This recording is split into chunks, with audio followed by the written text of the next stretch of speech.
If you are the fearful kind of person, perhaps you should be warned, for your existence will be plucked apart and put to the question. So I give you a second to quit.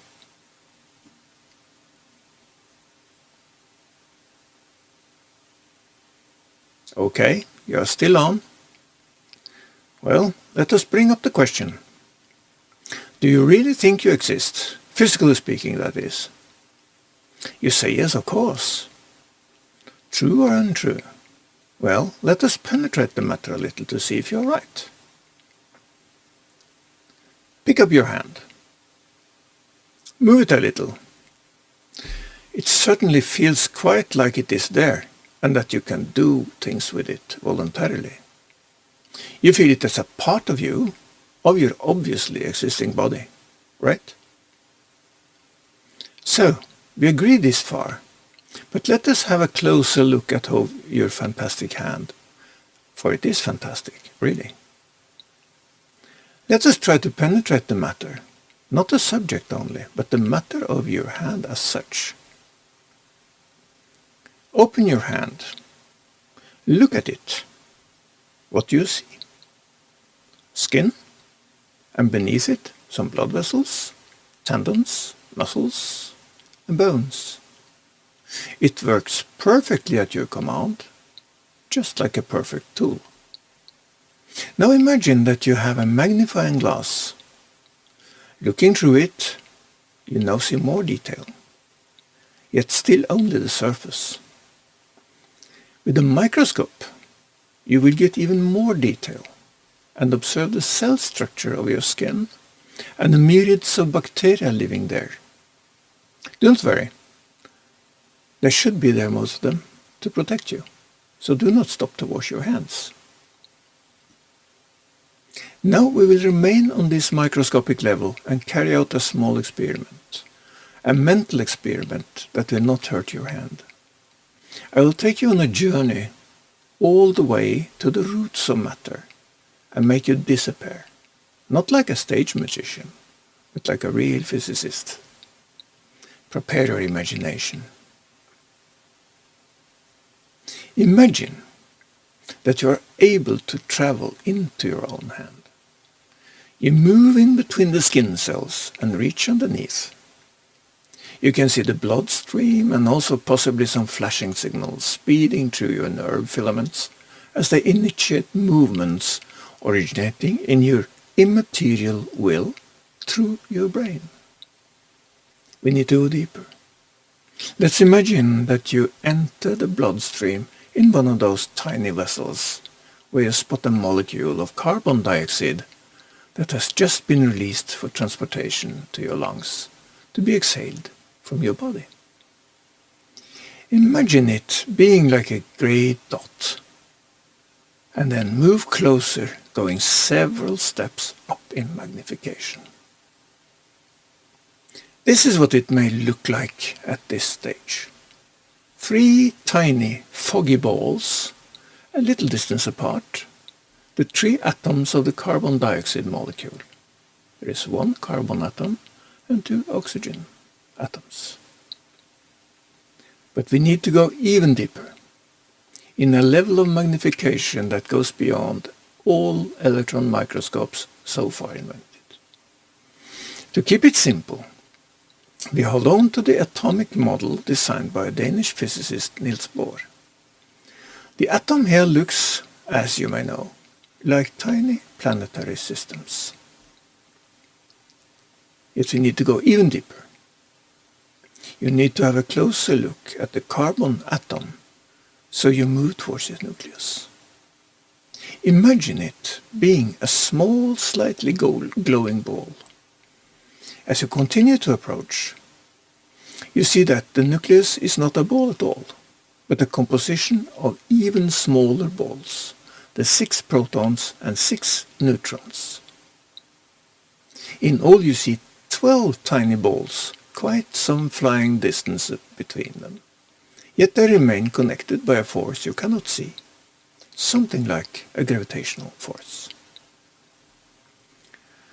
The distance between those particles may surprise you, as well as their very, very small size.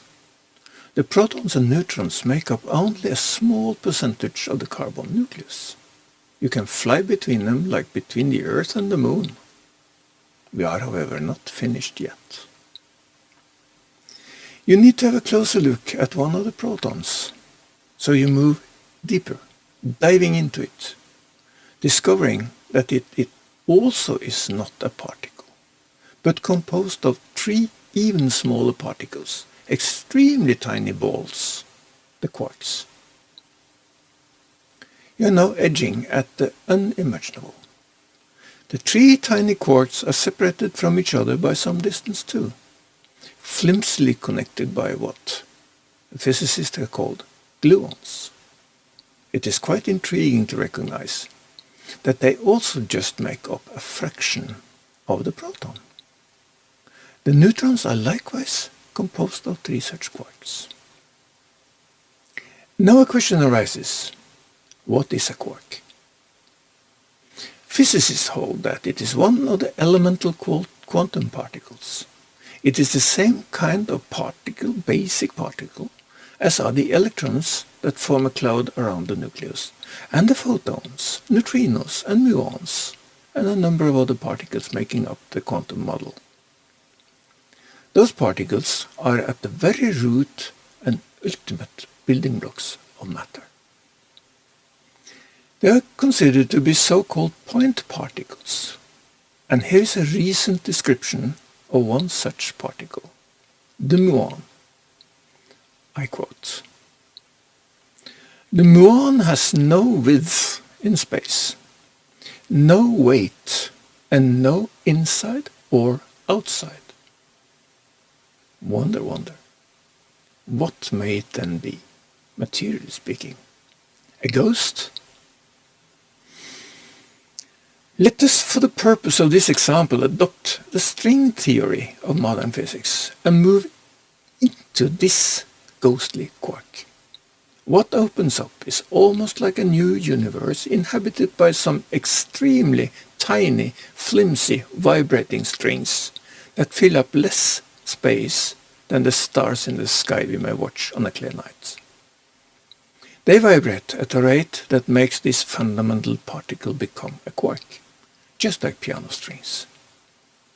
At another vibrational rate, they produce a muon, and at different rates, all the different quantum particles that may not be particles at all. To make it even more confusing, here we speak of a world in 10 or 11 spatial dimensions. I will not ask you to try to imagine this, for you simply cannot. Even considering time as a 4th spatial dimension is a mindcracker. So back to the question. Where did matter go? It is here, right? Knock on wood, it is real. No, I'm sorry, it is not real at all. You and I, and the wooden table, are on this level more like the faintest fog. How can I show you this? Follow me on your way back to this 3-dimensional world, leaving the string cosmos, exiting the quark, the proton, the carbon nucleus, and you remain hovering above the nucleus in search of the electrons that are supposed to be orbiting the nucleus. But they are nowhere to be seen. No wonder. It would be like spotting with your bare eyes a tiny planet like Pluto from Earth. If you consider the atomic carbon nucleus in its entirety to have a diameter of about 10 to 15 centimeters, the electrons would be like grains of sand, orbiting somewhere about 15 kilometers away. At about twice this distance, you may vaguely see the 2 oxygen nuclei like faraway stars. Just like the particles at the deeper levels mostly proved to be empty space, so also is the world at this level, mainly nothingness. Relative to the scale, there are huge distances between the atoms building matter. Space not unlike what we see watching the sky night. Considering then yourself materially built by these insanely small building blocks, it is difficult to see what you materially exist at all. Tearing your entire body down to its quantum particles and forcing them all together, leaving out all space, you would easily fit within a pinhead. And this only while considering the quantum particles being the smallest material pieces. Taking this description of the muon and the string theory into consideration, they also disappear. Thus you too disappear into nothingness. This perspective may seem a small thing worth considering or not. It is up to you. I'm not surprised if you feel a bit dizzy, perhaps a little like a phantom of some sort right now. The void is bottomless. As a tranquilizer, I think it may be worth mentioning that Shakespeare may have had some insights few have thought of after reflecting on the question to be or not to be. I have decided to put it differently. To be and not to be. And this is my point. Now, in this first short spotcast, it has been my privilege to destroy you, turn you into nothingness, to total material disappearance. In my next podcast, I will pick you up again and show you why you exist after all. Until then, enjoy the void.